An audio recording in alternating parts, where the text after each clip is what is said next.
Hello, everyone.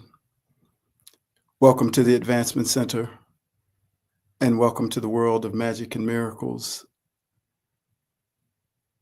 As always, it's an honor to be here. Each of us, each week, delivering what is our nature to deliver, what we've been given to pass on. It's our destiny. And that's why we sit in this chair. There's no resistance. And each one finds their way of delivering what's perfect for them. And so there's many paths and purposes of each of the deliveries, as we each have something unique to offer, with the desire to uplift humanity, to aid in the advancement of humanity, and to do something that's so natural that it doesn't appear that there's any other choice. So I sit here twice a week, and things come to me all the time, and I put them down on paper, and I share them with you. Once they're shared, I have no connection to what was delivered. It's more like a gift from me. It doesn't matter how it's received. It's a free passing on of what was passed on to me. So it's great to be here. Feel the energy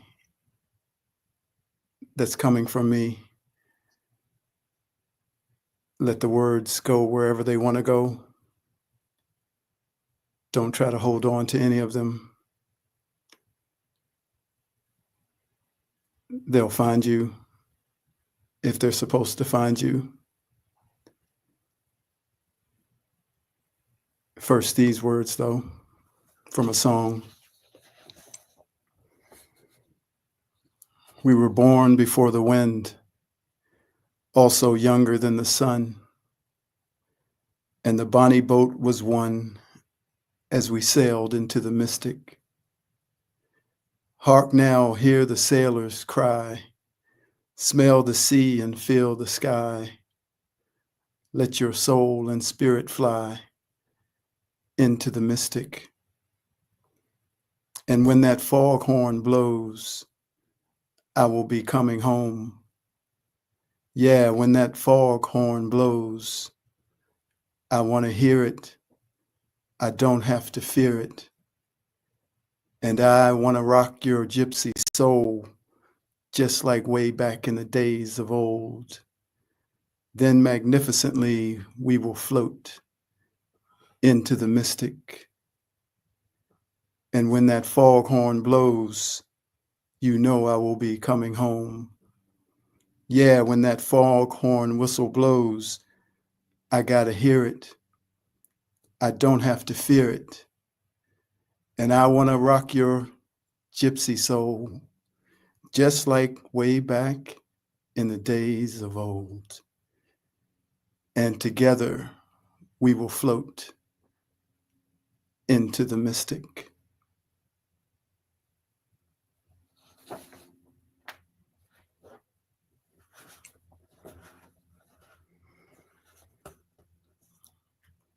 Acceptance and allowance, the end of all divisiveness and the end of the truth.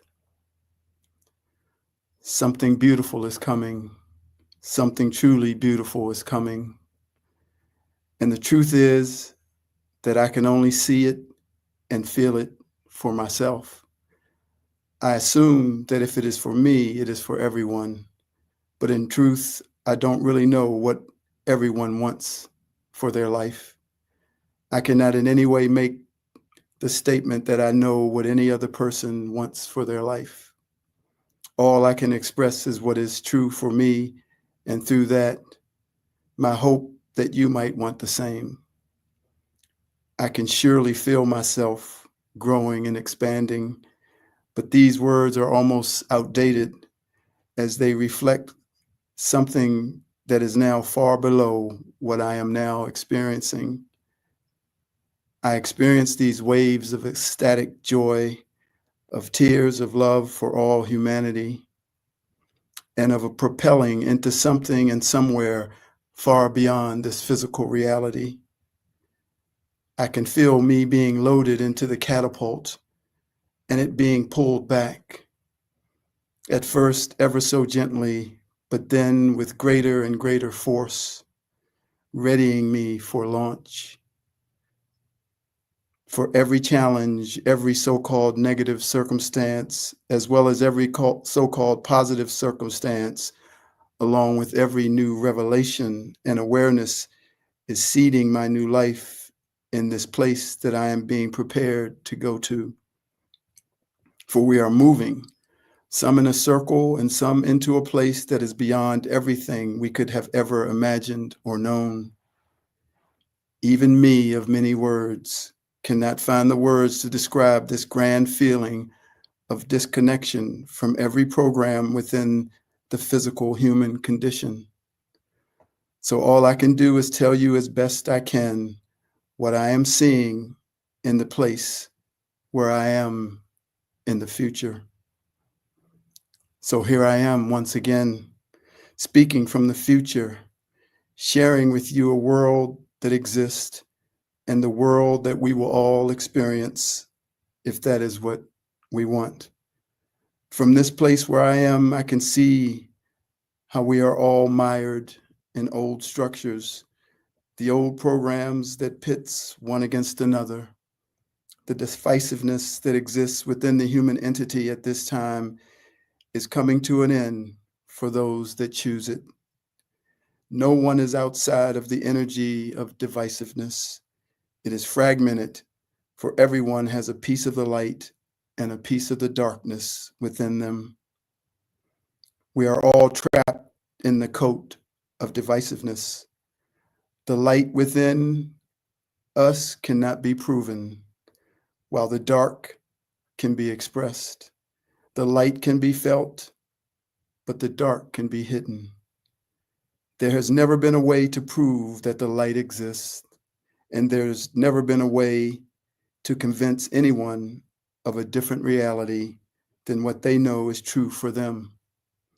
Many who are still under the influence of this fragmented program have spoken with the weaponry of the two-word phrase, the truth, somehow giving them the feeling that what they know is the truth, the whole truth, and nothing but the truth. So help me God. This energy of I know the truth is played out in your political system, and it trickles all the way down into every conversation and all segments of business, industry, and life in general. So there is this tension, this divisiveness, this constant war, constant misinterpretation of that deadly phrase, the truth. The truth based on these facts, or that story, or that expert's evidence. What everyone will come to see is that the truth is far more expansive than we can ever possibly imagine. As I have said before, there are an estimated 100 to 400 billion stars in the Milky Way galaxy, and there are between 6 and 20 trillion galaxies in the observable universe. And if you accept that we exist within a multiverse, The number of universes is theorized to be infinite, all created by a creator in perfect balance and harmony. And we think that we can know the truth. How can we possibly know? I love my daughter. I love my mother. Can I prove it? How could I? You asked me to prove it based on the standards of love which were created by someone, somewhere, somehow. But they may not be my standards. So in essence, only I would know. You might think you know based on my actions, but those actions could be an act and completely inauthentic. We're fooled in the movies every day. Two people who seem like they're in love, like you've never seen love before. And then the director says, cut, and they're just co-workers. So only you know what you know, and it can't be proven, and you can't convince anyone of it. Therefore, the only solution to 8 billion people having a knowing and yet not being in conflict with one another or in competition about whose truth is the truth is acceptance and allowance. And if you add patience, you have 3 of the pillars of love, which gives each sovereign divine being the space to choose their way, to choose their path, to choose their experience, and to find out for themselves that the truth is unknowable. In the future where I live, there exists this place of acceptance and allowance, and there also exists a recognition, acknowledgement, and a participation in the world of spirit, the world beyond physical matter.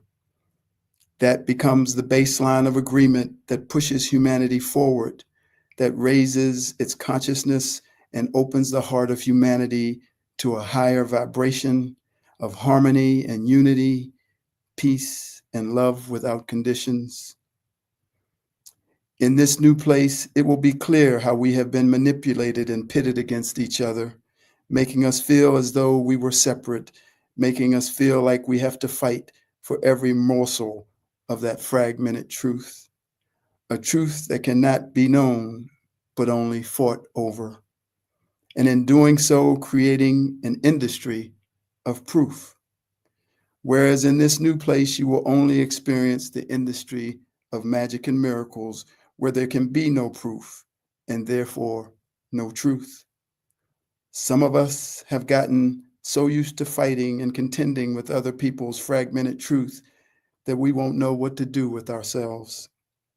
But just feel into the release of all the things that we fight about, things in the government, things in your science, things in your spirituality, things in your relationships, all gone as you step into a world whose structure is anchored by acceptance and allowance, built on a foundation of an awareness of the reality of something far grander, far freer, and far more loving than what we are currently living in.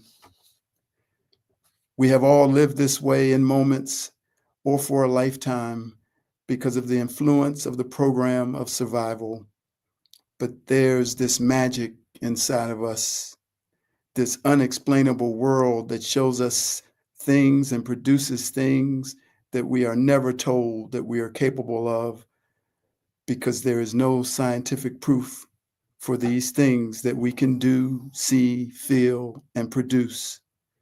So we have simply ignored those things in our lives as oddities, random, unexplainable phenomena that have no influence or bearing on our physical life, on the life we have been given in this physical plane to navigate, survive, and to conquer. But when you arrive at this place that I am speaking from, you will not only discover that it is the exact opposite of ignoring those random, unexplainable phenomenon, but you will be in full agreement of its existence. And that agreement will be the new baseline for your perception and your life. And that agreement will also be the foundation of your allowance and your acceptance of all life as they move forward towards their infinite impossibility of knowing the truth. This reality that I'm speaking of confirms that the experiences that you might have considered as unprovable phenomena are actually a true confirmation for all humanity, and that what we have done is simply turn off that frequency and blocked off that radio station that allows that reality to exist in the same way that the physical reality exists.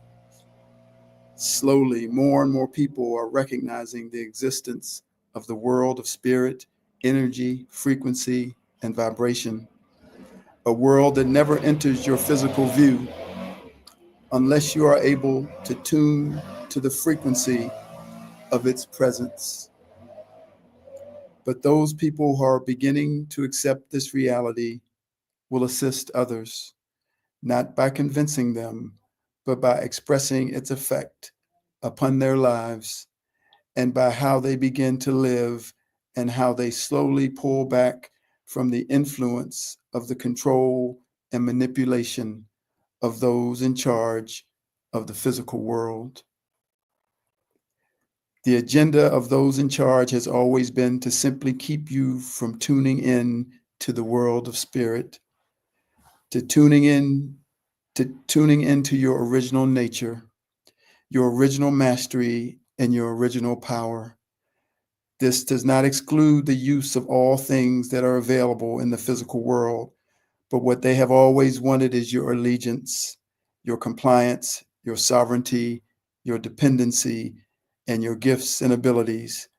And their plan for bringing that agenda to fruition was simply to make us afraid to die, and afraid to live under your own magic, wisdom, and authority, making you not trust yourself and instead become dependent on trusting everyone else. That's when the experts showed up.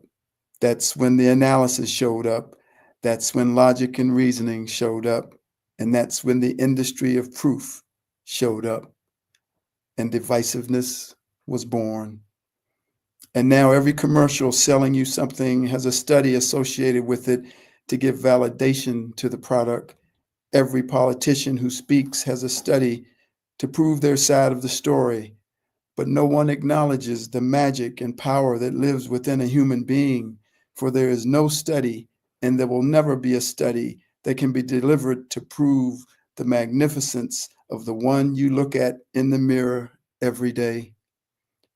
Approximately 37 trillion cells having 37,000 trillion chemical reactions every second, based on about 1 billion reactions per second per cell. And we think we know the truth. All we can ever know is our truth in a moment, and even that may not be true, but it is all we have. Through our intuition and our spirit, we can receive signals that are from outside this physical reality, and from those signals, we can say, this is what is true for me. This is random and dynamic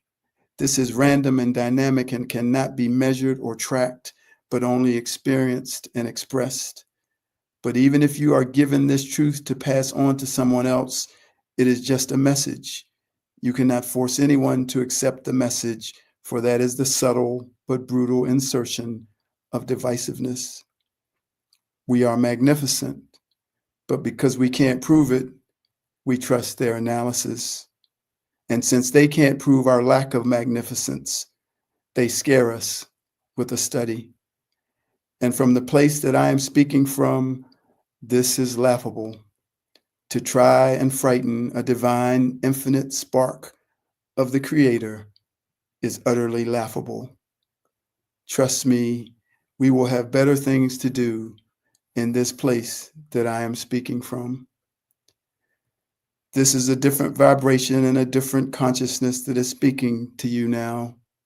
And many will not be able to receive it, and others will resist it because it comes with the mirror of self-awareness that must be looked into in order to begin to shift into this place in the future. The message may trigger things in you that you have not been willing to face within yourself, but that message is here now. It does not mind if you are not ready to receive it, for it has no judgment within it, but it is coming to separate the true from the false, the fake from the true, and it is coming with the authority of the source of it all, so that choices can be clearly made without the ability to say, I didn't know. John the Baptist did that during Yeshua's time. He said, repent, repent, for the kingdom of heaven is at hand. What he was saying was not that you were doing anything wrong, but stop where you are and make a choice, for the path to the new world is now here. They put it in the Bible in such a way to make you feel like you did something wrong when you can never do anything wrong. They wanted to make us afraid so that we would submit to their program of fear and control. But what John was giving us was just a simple invitation, an opportunity to walk through another door into another world and another reality. But in order to accept the invitation and walk through that door, you must first turn down the invitation of the physical world and walk out of its door. You cannot be in both places, but the choice is yours, and there is no judgment for the choice that you choose to make, and there will never be. Cheers to you, amazing beings of light. This is the delivery of that invitation once again, an invitation to walk out of the one door and to step through another into the world of acceptance and allowance, into the world of harmony, unity, peace, and love without conditions. The kingdom of heaven is at hand, and the way to the door is your own self-awareness. The invitation from John the Baptist and those before him has never been retracted. But on this special and magical day, I am re-delivering it simply to remind you that it still exists and that all are welcome to accept it whenever they are ready. The choice will always be yours, for you are sovereign, divine, and eternal, and you are always loved, and you are never alone. Honor and respect to you, all my beloved friends and time travelers. I'll be waiting for your arrival into the future. Cheers.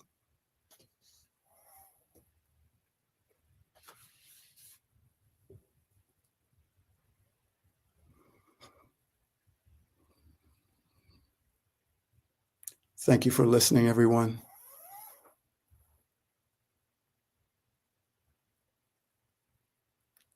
It's a special day for me and a day to deliver that message. It is an honor.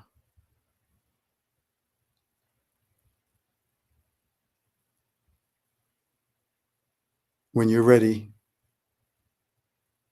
walk out that door of divisiveness and the truth, and you'll begin to see it everywhere as you'll be far above it in your perfect life, with your perfect health, and in the future where you will only live by magic and miracles. Thank you again for listening. I am David.